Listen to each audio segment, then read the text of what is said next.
नमस्कार दोस्तों, देश और दुनिया की तमाम बड़ी खबरों को लेकर मैं फिर हाजिर हूँ। तो आइए जान लेते हैं आज के मुख्य समाचार क्या हैं और क्या है देश और दुनिया का ताज़ा अपडेट। साथ ही आप जान पाएंगे देश और राज्य की सरकारों ने आज क्या किया ऐलान और क्या दिया बड़ा बयान। साथ ही दोस्तों, टीम की मेहनत के लिए प्लीज़ एक लाइक।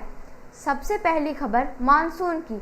गर्मी से परेशान आम लोग और किसानों के लिए अच्छी खबर है कि मानसून ने दस्तक दे दी है। खरीफ फसलों की खेती में जुटे किसानों को अब राहत मिलने वाली है।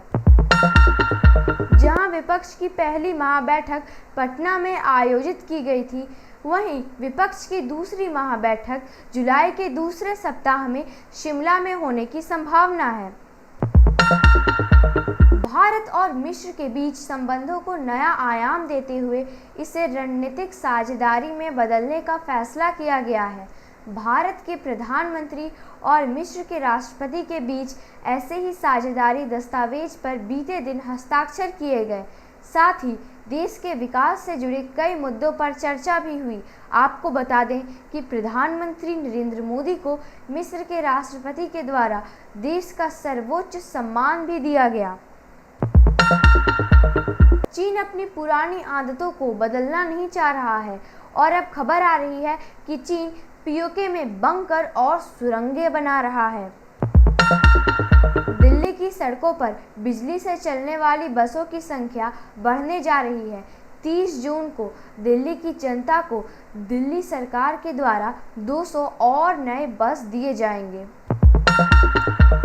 एक साल के बाद दिल्ली में मुख्यमंत्री तीर्थ यात्रा दोबारा शुरू होने जा रही है, जिसमें बुजुर्गों को द्वारिका, सोमनाथ, नागेश्वरम आदि जगहों पर यात्रा कराई जाती है। कानून मंत्री अर्जुन राम मेघवाल ने पुराने और बेकार हो चुके कानूनों को हटाने का जिक्र करते हुए कहा कि जटिल कानूनों को सरल किया जाना बेहद ज़रूरी है। साथ ही उन्होंने कहा कि अदालतों को लंबित मामलों के बोझ से राहत देने के लिए ऐसा करना ज़रूरी है। बीते दिन पटना में हुई विपक्षी दलों की बैठक के बारे में भाजपा अध्यक्ष नड्डा ने कहा कि यह बैठक केवल एक फोटो सेशन था। साथ ही प्रधानमंत्री नरेंद्र मोदी ने वोट बैंक की राजनीति को समाप्त कर दिया है। 27 जून को प्रधानमंत्री मध्य प्रदेश आ रहे हैं और वह भोपाल में रोड शो करेंगे। साथ ही 2 वंदे भारत ट्रेन को भी हरी झंडी दिखाएंगे। पटना में विपक्षी दलों की बैठक के बाद आम आदमी पार्टी और कांग्रेस में जुबानी जंग तेज होती जा रही है। कांग्रेस नेता अजय माकन ने अरविंद केजरीवाल और आम आदमी पार्टी पर जोरदार हमला करते हुए कहा कि केजरीवाल जेल नहीं जाना चाहते हैं, इसलिए वह भाजपा के साथ मिले हुए हैं। उन्होंने आगे कहा कि आम आदमी पार्टी का एक ही लक्ष्य है कि विपक्षी एकता को तोड़ा जाए। अजय माकन ने यह भी कहा कि एक तरफ केजरीवाल कांग्रेस से समर्थन मांग रहे हैं और दूसरी तरफ राजस्थान जाकर हमारे बड़े नेताओं में से एक अशोक गहलोत के खिलाफ भी बोल रहे हैं। बंगाल में पंचायत चुनाव के नामांकन के दौरान हुई हिंसा की घटनाओं को ध्यान में रखते हुए राज्यपाल ने राज्य चुनाव आयुक्त को कड़ी हिदायत देते हुए निष्पक्ष होकर काम करने को कहा है। राजनाथ सिंह ने पंजाब में भाजपा और शिरोमणि अकाली दल का गठबंधन फिर से होगा, ऐसी संभावनाओं को हवा दे दी है। राजनाथ सिंह ने आगे कहा कि बेशक हमारा और उनका रिश्ता टूट चुका है, लेकिन भविष्य में हाथ मिलाने का रास्ता भी खुला हुआ है।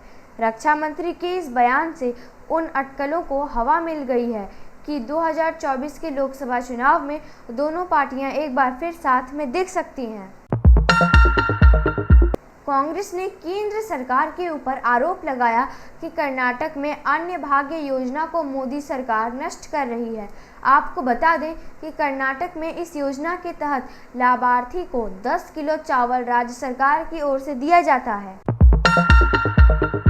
उड़ीसा के बालासोर में हुई ट्रेन दुर्घटना के बाद बंगाल के बांगुरा में भी 2 गाड़ियों के एक ही ट्रैक पर आने से टक्कर हो गई। हालांकि यह दोनों गाड़ियां माल गाड़ियां थीं और इसमें किसी के हताहत होने की कोई खबर नहीं है।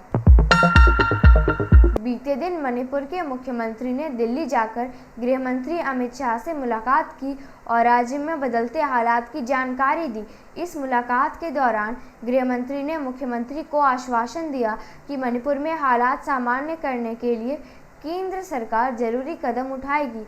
साथ ही यह भी कहा कि सरकार मणिपुर की समस्या का हल निकालने के लिए प्रतिबद्ध है। अमरनाथ की पवित्र गुफा में बाबा बर्फानी अपने पूरे आकार में विराजमान हो चुके हैं। यहाँ आपको बता दें कि अमरनाथ यात्रा 1 जुलाई से शुरू हो रही है। यात्रा के दौरान भक्तजनों को किसी तरह की परेशानी ना हो, इसके लिए जम्मू कश्मीर प्रशासन ने सभी तैयारियां पूरी कर ली हैं।